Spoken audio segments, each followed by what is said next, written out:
Welcome to SSP TV5 News Channel.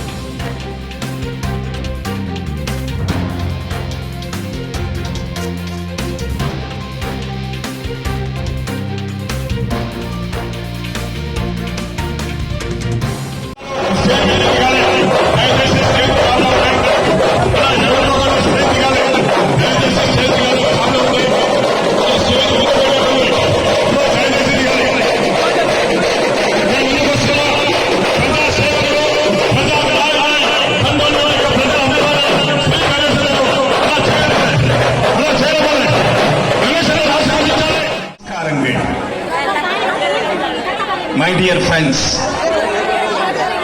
my dear brothers and sisters, I am Vishwanathan here.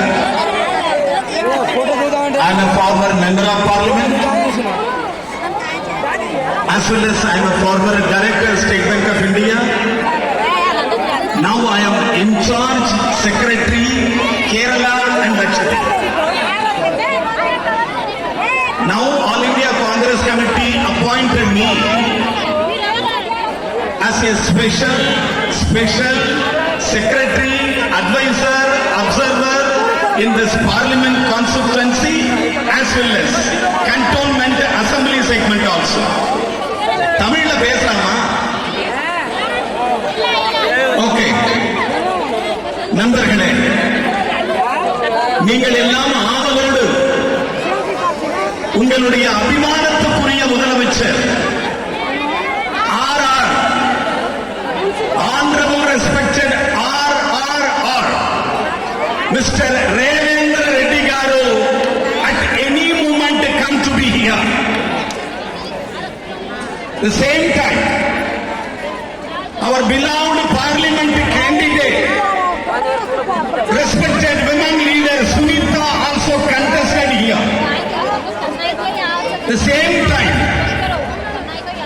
the cantonment assembly segment candidate, the young leader, the victory leader, your good friend Mr. Ganesh also contested to be here. తక్కువ సమయంలోనే ప్రజలందరూ traffic సమస్యలతో బాధపడుతున్నారు. సమస్యలు పరిష్కరించడానికి 100 రోజులనే army వాళ్ళని cantonment బోర్డులన్నీ extend చేసి elevated corridor కి శంకుస్థాపన చేసిన ఘనత మన ప్రియత ముఖ్యమంత్రి వారిదే.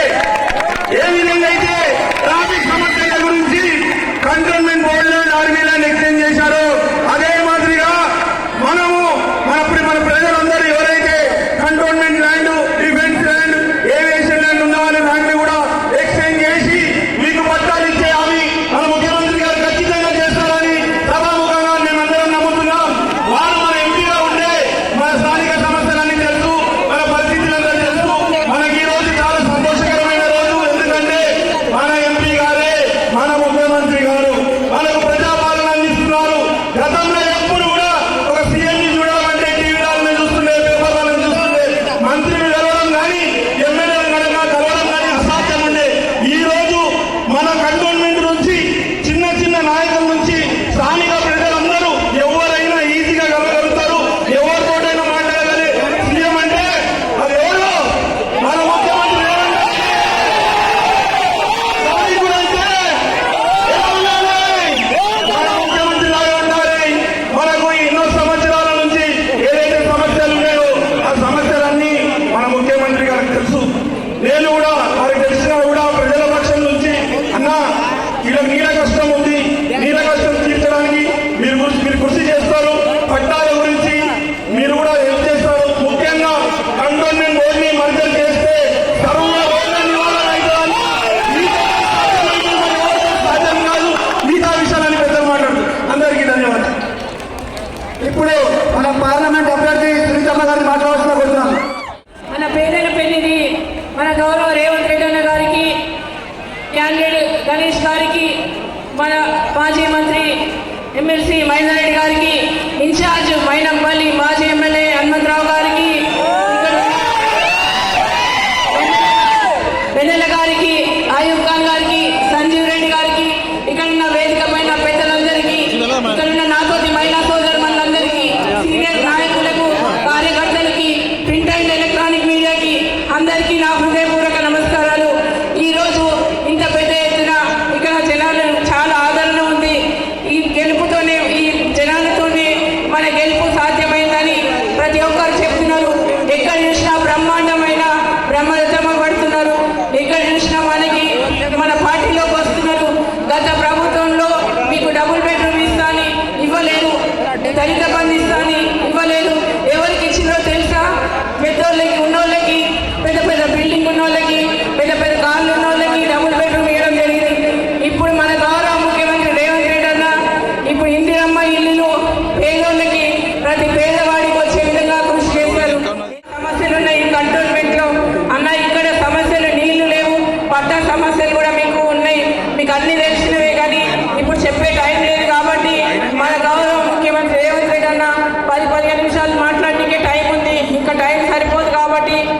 ముఖ్యమంత్రి గారు ఫండ్ తీసుకొచ్చి ఇక్కడ డెవలప్ తీసుకొచ్చి ఇంకా సెంట్రల్ గవర్నమెంట్ నుంచి పెద్ద ఎత్తున నేను కూడా నిధులు తీసుకొచ్చి మీకు అండగా ఉండి ఈ ప్రాంతాన్ని కంటోన్మెంట్లో ఉన్న సమస్యలన్నీ పెద్ద పెద్ద ఫండ్స్ తీసుకొచ్చి మనం తీసుకొస్తేనే అభివృద్ధి చెందుతాము.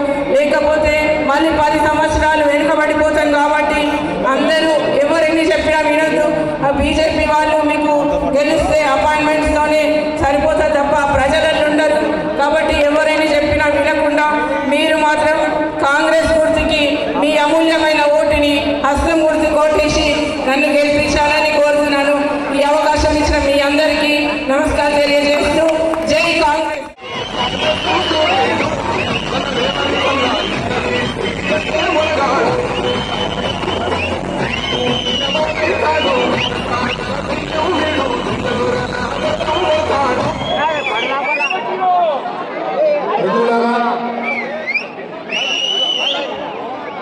శ్రీమతి సోనియా గాంధీ, శ్రీ మల్లికార్జున ఖర్గే గారు, శ్రీ రాహుల్ గాంధీ గారు కంటోన్మెంట్ ఉప ఎన్నికలకు కాంగ్రెస్ పార్టీ తరఫున శ్రీ గణేష్ నిర్ణయించి అదేవిధంగా మల్కాజ్గిరి పార్లమెంట్ కాంగ్రెస్ పార్టీ అభ్యర్థిగా సునీత పట్నం మహేందర్ రెడ్డి గారిని ఈ ఎన్నికల బరిలో దించి ఒక పక్కన శ్రీ గణేష్ ను ఇంకొక పక్కన పట్నం సునీత మహేందర్ రెడ్డి గారిని ఈ ఎన్నికల్లో ఆశీర్వదించి కాంగ్రెస్ పార్టీని గెలిపించడానికి వేలాదిగా విచ్చేసిన మీకు అందరికీ మనస్ఫూర్తిగా ధన్యవాదాలు, కృతజ్ఞతలు తెలియజేస్తున్న మిత్రులారా. మొదట మన కంటోన్మెంట్ అసెంబ్లీ నియోజకవర్గం గురించి మనం మాట్లాడుకుందాం. ప్రధానంగా కంటోన్మెంట్ ఉండడం వల్ల మన ఇంటి పన్నులు కానీ, మన ఇంటికి అనుమతులు కానీ, మనకు రావాల్సిన నల్ల నీళ్లు కానీ ఏలాడే కత్తి లాంటి వాళ్ళు ఓటేసిరా రిజర్వేషన్లు రద్దయిపోతాయి. బీజేపీకి వాడే ప్రతి ఓటు ఎస్సీ ఎస్టీ బీసీ రిజర్వేషన్ల రద్దుకు ఓటుగా తయారైతాయి. అందుకే మీరు ఆలోచన చేయండి. ఇవాళ ఎస్సీ ఎస్టీ బీసీ రిజర్వేషన్లు పెంచి మీ చదువుకునే పిల్లల్ని డాక్టర్లను, లాయర్లను, ఇంజనీర్లను ఎవరైనా ఈటెల రాజేందర్ 2001 నుంచి 2021 వరకు ఈటెల రాజేందర్, కేసీఆర్ వేరే వేరు కాదు, ఒకటే తానుల ముక్కలు. వాళ్ళిద్దరు ఒకటే పల్లెంలో తిన్నారు, ఒకటే మంచంలో వండుకున్నారు. వాళ్ళకు పంపకాలలో పంచాయతీ వచ్చింది. నాకెక్కువ నీకెక్కువ అనే పంచాయతీలు పెట్టుకొని వాళ్ళిద్దరు 2 ఏళ్ల కింద విడిపోయారు. ఇక ఈటెల రాజేందర్ చెప్తున్నాడు, ఆయననే సత్యహరిచంద్రుడు, ఆయననే శ్రీరామచంద్రుడు, ఆయననే సమాజాన్ని అంతా ఉద్ధరించడానికి వచ్చిన యేసు ప్రభువులాగా ఇవాళ ప్రజలకు సన్నాయి నొప్పులు నొప్పుతున్నాడు. నేను అడుగుతున్న ఈటెల రాజేందర్ను, కాళేశ్వరంలో 1,00,000 కోట్లు ఖర్చు పెట్టి 1,000 కోట్లు దోసుకున్నప్పుడు కేసీఆర్ నువ్వే కదా ఆర్థిక మంత్రివి, నువ్వు బుద్ధిగా సంతకాలు పెట్టి 1,000 కోట్లు కేసీఆర్ దోసుకుంటుంటే ఈ దొంగలకు సద్దులు పోసింది నువ్వు కాదా ఈటెల రాజేందర్ గారు అని నేను అడుగుతున్నా. ఇదే కాదైనా కరోనా వచ్చినప్పుడు పేదలకు వైద్యం అందించడానికి కార్పొరేట్ కంపెనీలు సీఎం రిలీఫ్ ఫండ్ పేరు మీద 100 కోట్లు ఇస్తే అవి కూడా సంతోషరావు దిగమింగినప్పుడు వైద్య ఆరోగ్య శాఖ మంత్రిగా ఈటెల రాజేందరే ఉండే. బొల్లారం దవాఖాన తెరవమని 100 సార్లు మొత్తుకున్నా రాజేందర్ పుయ్యి మనలే. నేను పోయి ఆడ ఈడ అడుపుకొచ్చి ఆ దవాఖాన తెరిచిన. మా అనుమతుల పంచాయతీ వచ్చినప్పుడు, మా కంటోన్మెంట్లో ఓట్ల పంచాయతీ వచ్చినప్పుడు నువ్వు ఒక్క రోజు కూడా మాట్లాడలే. ఇవాళ ఏ మొగం పెట్టుకొని ఈటెల రాజేందర్ వచ్చి ఇవాళ ఓట్లు అడుగుతుండు. 10 ఏళ్ల నుంచి మోడీ ప్రధానమంత్రి లేడా? 10 ఏళ్ళు నువ్వు ఇలా కేసీఆర్తో అధికారంలో లేవా? 10 ఏళ్ళ ఎలగబెట్టండి. ఇప్పుడు కొత్తగా ఏం పగలదీస్తారని నేను అడుగుతున్నా. అందుకే వాళ్ళని చూసినాం, వీళ్ళని చూసినాం. రాజేందర్ అంటుండు మోడీ గ్యారెంటీ అని. మోడీ గ్యారెంటీకే వారంటీ అయిపోయిందిరా నాయన. ఆ దుకాణం బంద్ అయిపోయింది. ఎందుకంటే మోడీ గారు ఒకటే కంకణం కట్టుకుండు, 400 సీట్లు ఇవ్వండి, ఎస్సీ ఎస్టీ బీసీ రిజర్వేషన్లు రద్దు చేస్తాను. ఇక మా సోదరులు డిసైడ్ అయ్యారు, మా ఎస్సీ ఎస్టీ బీసీ రిజర్వేషన్లు కాదు, బీజేపీని రద్దు చేస్తాం, మోడీని గద్దె దించుతామని ఇవాళ మా ఎస్సీ ఎస్టీ బీసీ బీసీ తయారయ్యింది. మా పిల్లలు చదువుకోలేదు అనుకుంటున్నావా? మా పిల్లలకి అర్థమైతలేదు అనుకుంటున్నావా? ఇవాళ మా ఎస్సీ ఎస్టీ బీసీలు డాక్టర్లు, లాయర్లు, ఇంజనీర్లు, ఐఏఎస్లు, ఐపీఎస్లు అయ్యి ఇవాళ రాజ్యం ఏలడానికి, రాష్ట్రాన్ని నడిపించడానికి సిద్ధంగా ఉన్నారు. బాబాసాహెబ్ అంబేద్కర్ ఇచ్చిన రిజర్వేషన్లతో వాళ్ళు డాక్టర్లు, లాయర్లు, ఇంజనీర్లు అయ్యి ఇవాళ ఉన్న ఫలంగా నరేంద్ర మోడీ కుట్ర చేసి 400 సీట్లు గెలుస్తానంట ఎస్సీ ఎస్టీ బీసీ రిజర్వేషన్లు రద్దు చేస్తాడు. ఏమైంది? కేసీఆర్ ఆవహించలేదా ఏంది? అందుకే బీజేపీ ఏమిచ్చింది? మోడీ ఏం తెచ్చిండు? బీజేపీ ఏమిచ్చింది? మోడీ ఏం తెచ్చిండు?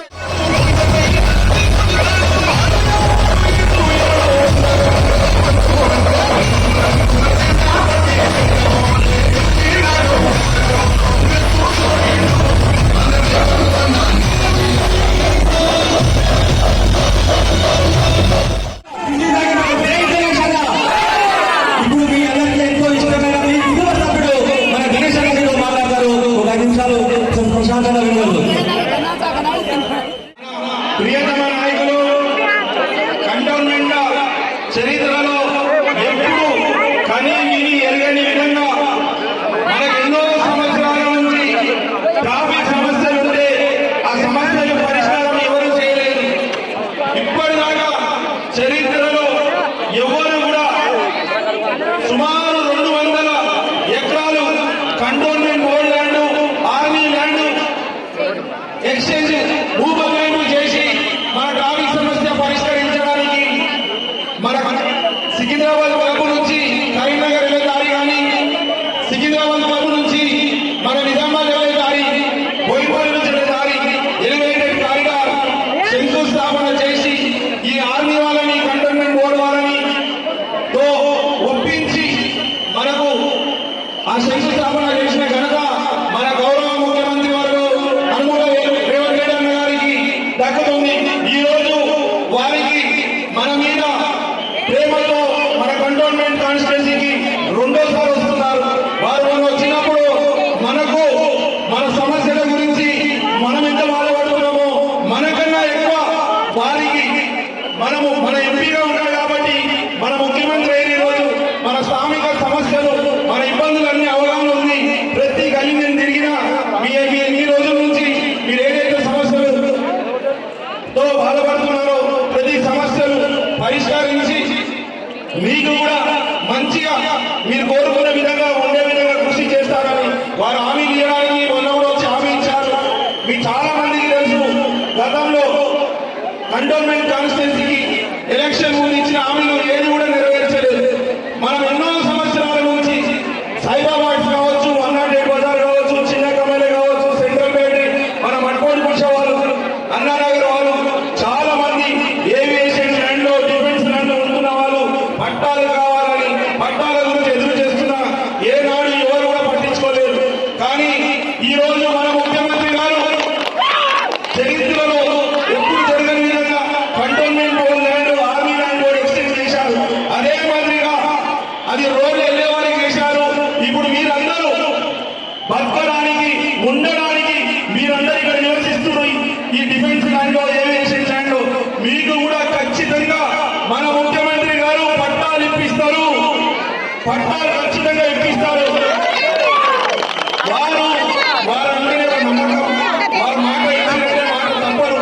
ఎందుకంటే వారికి తెలుసు ప్రతి అమ్మ నాయన కళ, ప్రతి మనిషి కళ ఉన్నది మనకు సొంతం ఇల్లు కావాలని. కానీ ఇప్పుడు సొంతం ఇల్లు ఉన్నా ఎప్పుడు డిఫెన్స్ వాళ్ళు, ఏవియేషన్ వాళ్ళు ఏం చేస్తారో అని అర్థం కాని పరిస్థితి. అలాంటి వాళ్ళందరినీ సమస్య పరిష్కరించడానికి ముఖ్యంగా కంటోన్మెంట్ బోర్డుని కూడా జిహెచ్ఎంసీలో మెర్జ్ చేస్తానని కూడా హామీ ఇచ్చారు. మనకు సర్వరోగ నివారణ కంటోన్మెంట్ బోర్డు మెర్జ్ అయితేనే అవుతుంది. ఎందుకంటే రాష్ట్రమంతటా ఒక పరిస్థితి, మన కంటోన్మెంట్ బోర్డులో మరొక పరిస్థితి. ఈ పరిస్థితులన్నీ పరిష్కారం కావాలంటే, సమస్యలన్నీ పరిష్కారం కావాలంటే కంటోన్మెంట్ బోర్డు మెర్జ్ అయినప్పుడే పరిష్కారం అవుతుందనేసి దానికి కూడా వారు అడుగులేస్తున్నారు. వారు మనకి ఇన్ని సంవత్సరాల నుంచి ట్రాఫిక్ సమస్యలు ఉంటే గతంలో ఏ ముఖ్యమంత్రి కానీ, ఏ ప్రభుత్వం కానీ ఎక్స్చేంజ్ ఆఫ్ ల్యాండ్ చేయలేదు. 200 ఎకరాలు